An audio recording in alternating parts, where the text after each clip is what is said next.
Hello, everyone. And in this content, I would like to share a topic on the religion of living without money. That's because I met someone who went to a university to talk about a good economy without money. They essentially argue that money makes us greedy. So, the rest you don't need to know. Nowadays, the religion of living without money along the line of diversity, inclusivity, is spreading very widely across the world. And today I will share an analysis of this religion. The religion of living without money is a type of religious beliefs. So, first, we need to talk about the role of money. Note that money is an intermediary used to exchange value. Now, let's take an example. There is a person who raises cows and he wants to eat chicken.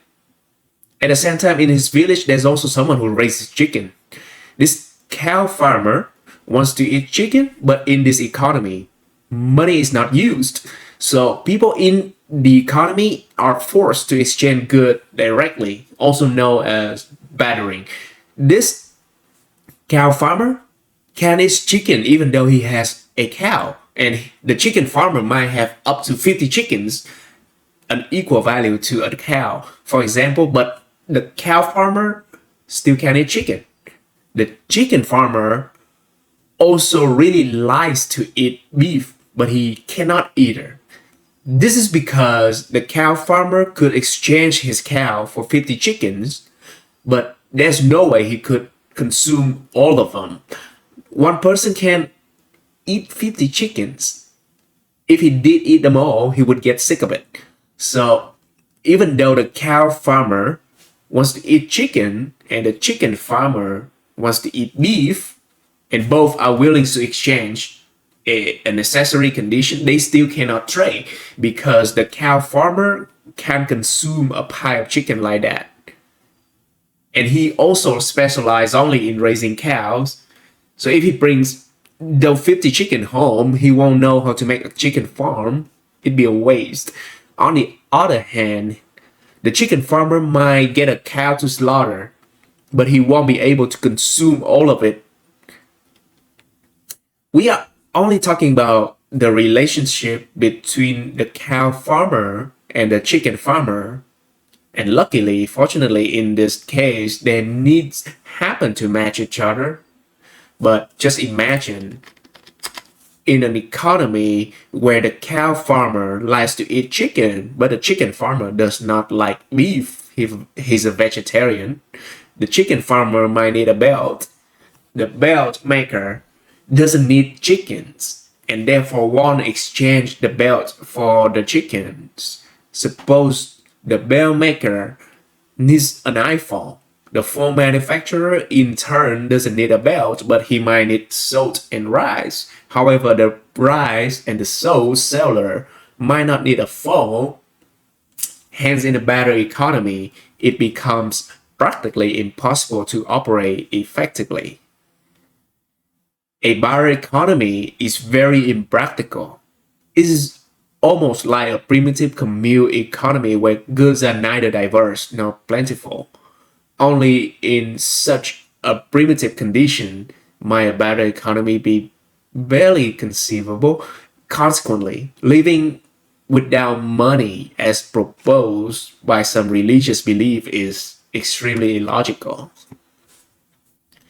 These religious leaders might argue that if they have a cow, people would slaughter it and share it with everyone in the village. A good faith based economy.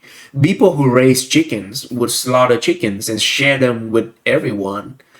A person who produces shoes would make shoes for everyone in the village. Additionally, there might be a teacher in the village who teaches everyone without charging money in this moneyless economy. Everyone loves and shares with one another, only thinking about a common good. Doesn't it sound a little bit like communism? Everyone loves each other, produces and gives to each other. The others are also generous and share everything, in turn creating a utopian world akin to paradise. Sounds like the proponents of living without money might be disciples of Karl Marx. In such an economy, people work according to their abilities and receive according to their needs. This is a religion that is currently quite popular. Let's consider this a global utopian economy without money where everyone loves each other. All it takes is one freeloader,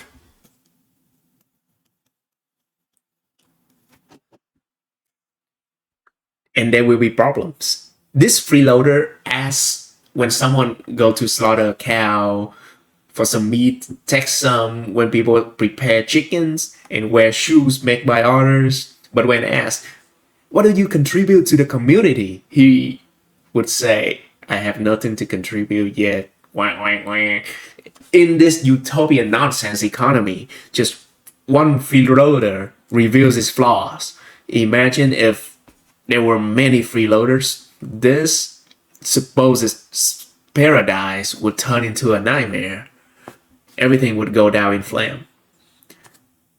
Therefore, the idea of advocating for living without money is ridiculous and hypocritical. People who believe that human nature is inherently good are overly naive and ignorant of reality. They think that by helping others, sharing generously, the favor will be returned. This notion of human nature is inherently good is incredibly naive. It misunderstands the essence of human behavior. Human is nature is inherently good. It's made popular by John Jack Rousseau, but before that, it comes from Chinese philosophy. Confucius believed that people are basically similar at birth, but their interaction, their education, brainwashing, discipline by the government later shaped their different personalities. Mencius took this idea further and claimed that human nature is inherently good. So Mencius is a disciple, he's lazy, mission class, interpreted Confucius' idea wrong, and he said a bunch of ridiculous things too. Why Sunzi and Han Fei argue that human nature is inherently evil, which is a pretty good idea about the first emperor of China. They applied this philosophy and created a strong country. Therefore, the phrase human nature is inherently good is either naive or deceitful. Adam Smith, the father of economics, said that human is inherently selfish, mean that in our nature we prioritize our own interests over others. Whether you express it in a straightforward manner like Sunji, human is inherently evil, or well, you choose the nuanced view of Adam Smith, human nature is inherently selfish, the meaning is essentially the same. Mencius misunderstood Confucius and made misleading claims, yet many naive or deceitful people today still propagate that idea that we should think of our economy under the notion that human nature is inherently good. Naive people believe that in a community, if everyone's good, everyone's virtuous, then the economy doesn't need to use money. And indeed, that's true. In a modern economies today, everyone was very nice, everyone was a saint, everyone was a zealous monk, and everyone was virtuous, then indeed the economy wouldn't need to use money to exchange goods at all.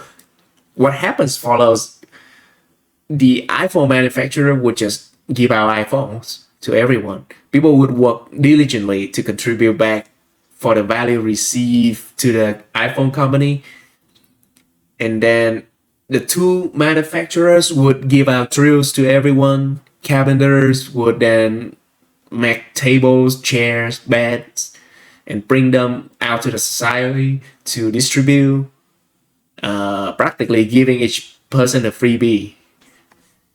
So the economy wouldn't need money if everyone in that so-called paradise was saints. But in reality, it life isn't like a dream, so real life often kills dreams. Life is not a dream where in a society everyone's a saint. To tell the truth, right? Out of a million people, it is uncertain that there be one saint. Like even among 100 million people, 1.4 billion people, there might not be a saint. And if anyone claims to be a saint, they are likely lying. For example, the so-called Saint Kamala that I just watched on TV debate is actually a lying figure. Therefore, saying that if everyone were good and virtuous, the economy wouldn't need money is flawed from the very first premise. Is an if statement similar to a type 2 condition grammar. It's like saying that if the sun rises in the west, I could live to be 5,000 years old. If the sun rises in the west, I promise I will have a 10,000 year life. It's ridiculous, right? Such a statement is flawed from the very first premise. If the sun rises in the west, crazy. Such a type 2 condition is a blatant lie from the start. Then likewise, saying if everyone were virtuous is flawed from the beginning. It is an absurd propagating a dream of a paradise where money isn't needed. They are freeloaders. This so-called paradise is entirely fake. Thus, everyone produces goods abundantly, people work accordingly to their abilities, producing a surplus of goods, and everyone receive according to their needs. But in the end, they all have to queue up in line to present using a coupon or a stamp system to receive rice and cloth. The rice is of poor quality because there's no competition to try quality. The cloth comes in a single color. Both men and women wear brown. There's only one color in society, brown. Without competition, there's no motivation for development. And everyone propagating a moneyless economy is delusional, pure fantasies. Yet such ideas have strong religious followings worldwide with many fans. Fans who like to. In summary, human nature is self-serving. Man is inherently evil and man is inherently selfish. Therefore, an economy without money is unstable and impractical. While a moneyless economy might create a temporary system, it is unsustainable in the long run. It is as unrealistic as the so-called paradise in the Soviet Union. People thought it would be radiant, brilliant, but it was just a deceptive paradise to mesmerize and propagate false hope. Initially, people might like it and follow enthusiastically, but over time, intelligent individuals will realize that the Soviet paradise was a fraud. People who fall for the propaganda of a moneyless economy might initially find it logical, but eventually realize it's an obvious lie if they're intelligent. If they never realize it, they're incredibly dense. So, a moneyless economy is akin to the primitive economy where human society had not evolved yet. With no real goods to exchange, people only had bits of meat to share. No development, no economy, just primitive existence. Such an economy needs to evolve into a monetary system. If it resists remaining primitive and unwilling to use money, it will never advance. In reality, beside the primitive economy, there exists another, a completely unrealistic, fantastical economy proposed by a crazy German Jewish man. This crazy man suggested from each according to his ability and to each according to his needs, diversity, inclusivity, with a gang of bandits distributing resources. People contributing according to their ability and receive according to their needs, but who will stand in the middle to distribute the resources? A gang of bandits calling themselves leaders of the people will distribute resources, resulting in corruption. History confirmed that giving distribution power to a few leads to corruption, aligning theory with reality. This gang became a criminal organization, a terror entity, more brutal than all monarchies. Society, expecting to receive according to their needs, ends up queuing with coupons for crabs, no different than dogs lining up for bones. Often, this fraudulent so-called paradise has nothing to offer but excrement. Thus, propagators of a moneyless economy idea, including the leaders of such religion, are no different from the observed propaganda of a criminal organization promoting a fake paradise. Society without money is a primitive economy progressing into a system of robbery-based covert thievery, communism, blatantly deceptive and unsustainable. By now, like, you have likely realized the madness, superficiality, and the lack of intellectual rigor in those advocating for a moneyless economy. Living without money is a call from those who lack intellect and a scam to receive you. Adam Smith is very interesting, right? He proposed that the government should enact laws that allow everyone to pursue their legitimate interests without infringing upon the legitimate interests of others, and that's sufficient. That's enough. Businesses don't need to possess ethics as long as they don't harm or poison the community. This is what a true economist is, taking the side of people in honesty. As for the economic theories being taught in universities, they may need to be questioned. It is possible that they are just excuses to justify the government intervention in the economy. According to Adam Smith, everyone has the right to pursue their legitimate interests as long as they do not infringe upon the legitimate interests of others. In other words, he explicitly stated that the government should not interfere in the economy. Now let's talk about the secrets of instant success. It's because it involves greed. Also because we know people who pour a lot of their savings into investing in a business venture. Those who want to succeed instantly are not willing to pay for the price of long-term effort.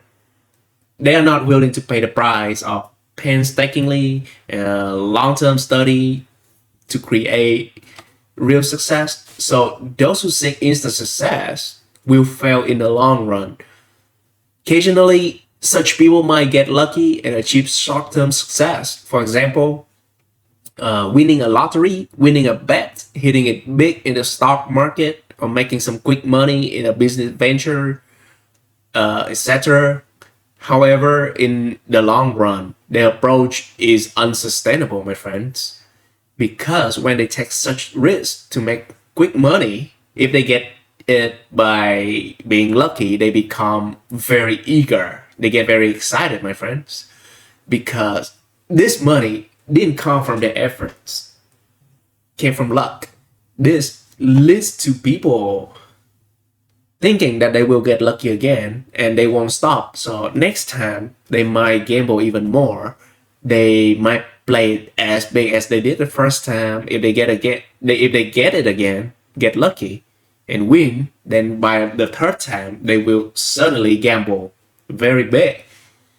If they lose the second time though, they will rationalize. The first time they were indeed lucky, and this time they were just a little bit unlucky. So they play again, thinking there will be luck in playing the third time.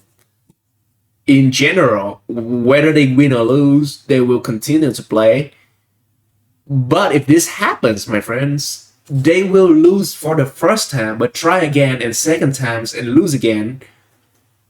they will quit for good. In other words, if they lose twice in a row, they will give up for good. So actually, losing twice in a row while betting is a stroke of luck. It is lucky because they will be so frightened that they will give up and quit gambling altogether. But if they are unlucky and win, it's disastrous. If they win the first time they gamble, their eagerness will rise dramatically. They will play for the second time, and if they are unlucky enough to win again, then by the third time they will place a very big bet with money they cannot lose. Money they cannot lose. So you can say that those who seek instant success will not last very long. Like even if they win some money, that just more money for them to spend stupidly. In a lot of cases, these people are not willing to pay the price with their own efforts. They are not willing to pay the price of long-term study and diligent. So they will face long-term failure. Remember that wanting instant success and winning the first time is actually unlucky, but losing the first time and they are lucky enough to lose the second and the third times as well, that is actual incredible luck because they will give up. They will think that their life cannot be lucky enough through gambling. So from then on, they will strive to do honest business and they will never gamble again because they think their life is too unlucky when it comes to gambling. They think they are unlucky in gambling, which is ironically lucky for them because it means they will stay away from it. So actually, bad luck is good luck, and good luck is indeed bad luck. Remember, any success requires you to pay a price beforehand, and those who are not willing to pay the price will have to pay the price for their unwillingness. They believe that the total social wealth remain constant or they avoid difficulties. Instead of saying it's too hard, let's skip it. Think you are too cowardly to make an effort. Admit that we are cowards. Knowing this, we will try to overcome cowardice instead of making excuses or blaming others. Blaming unfairness is also based on the notion that social wealth is unevenly distributed, and that this notion that something must be easy, lucrative, and fun often indicates that there are scam or dubious schemes involved. Therefore, gambling, lottery ticket, horse racing, and even stock markets, forex, cryptocurrencies, all of these are forms of bet. Money does not come into existence nor disappear. It merely flows from one person's pocket to another. That's not true. This is a story of the conversion of mass and energy. So if you want to win in gambling, be the casino, then it's actually a good source of passive income, money constantly flowing in.